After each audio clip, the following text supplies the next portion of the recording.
Merci beaucoup, Monsieur le Président. Monsieur le ministre des Finances, en lisant le rapport, on se rend bien compte que l'adhésion à l'AFC participe d'une volonté d'élargissement de l'assiette de partenaires auprès de qui nous pouvons aisément nous endetter. Alors, mes collègues de la Commission des Finances vous ont interpellé sur la question de l'endettement. Et vous leur avez apporté la même réponse que vous nous apportez à chaque fois. C'est que ne vous inquiétez pas, nous n'avons pas encore franchi le seuil de 70% du PIB, qui est un critère de convergence CEMAC. Donc, nous contrôlons la situation. Sauf que c'est un discours analogue à celui que nous avons entendu dans ce pays avant d'arriver dans la situation de pays pauvres et très endettés. Nous ne semblons pas avoir suffisamment tiré les leçons de ce qui nous a conduit à cela.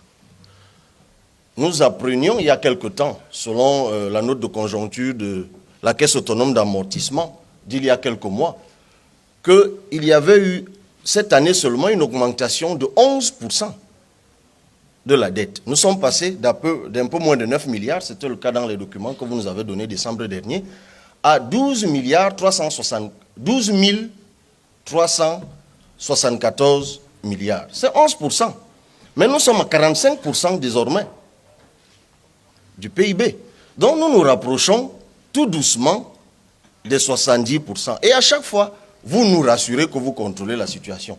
Moi, j'aimerais vous entendre, Monsieur le ministre des Finances, sur la rentabilité des projets qui bénéficient ou qui font l'objet de cet endettement.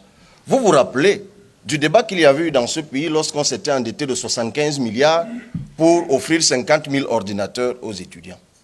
À l'époque, certaines voix vous avaient dit que ces 75 milliards auraient bien pu servir à créer une usine d'assemblage de ces ordinateurs, ça aurait pu créer de l'emploi, bref, un circuit vertueux. Pour les stades, lorsque ça a commencé, certaines voix vous avaient dit, mais pourquoi vous vous endettez autant pour importer des choses?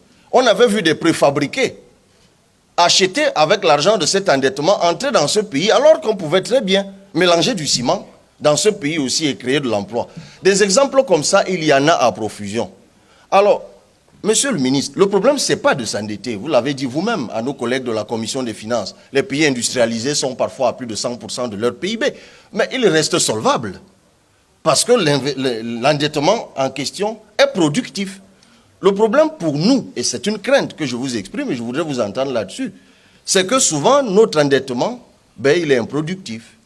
Il va vers des initiatives très peu rentables.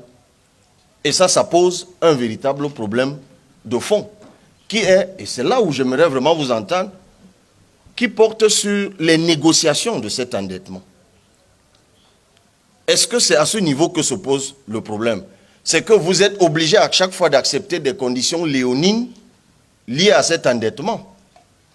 Ou alors vous le faites exprès, parce que vous ne pouvez pas dire que nous sommes, vous le répétiez encore ici tout à l'heure, que nous sommes dans la transformation structurelle, nous sommes dans l'import-substitution. La transformation structurelle, c'est que vous choisissez des secteurs prioritaires sur lesquels vous investissez pour booster l'économie. Mais d'année en année, on ne voit rien.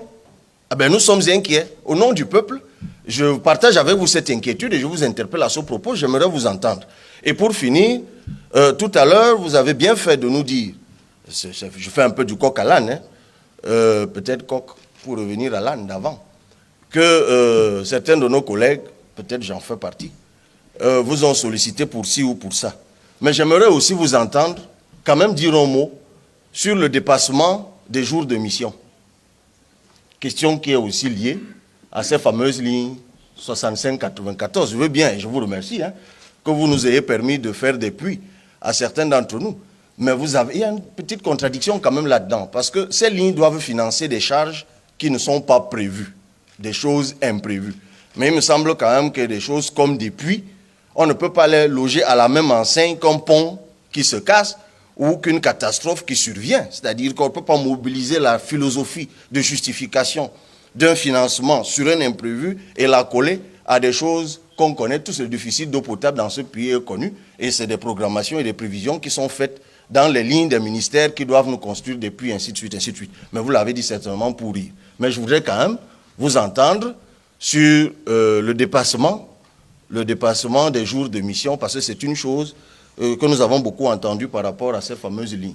Peut-être que c'était aussi urgent, monsieur le ministre, ne sait-on jamais. Mais le plus important, vous avez compris, le principal pour moi, c'était la question de l'endettement. Nous voulons être rassurés sur la rentabilité et la soutenabilité de ce dernier, cet endettement. Merci beaucoup, monsieur le président.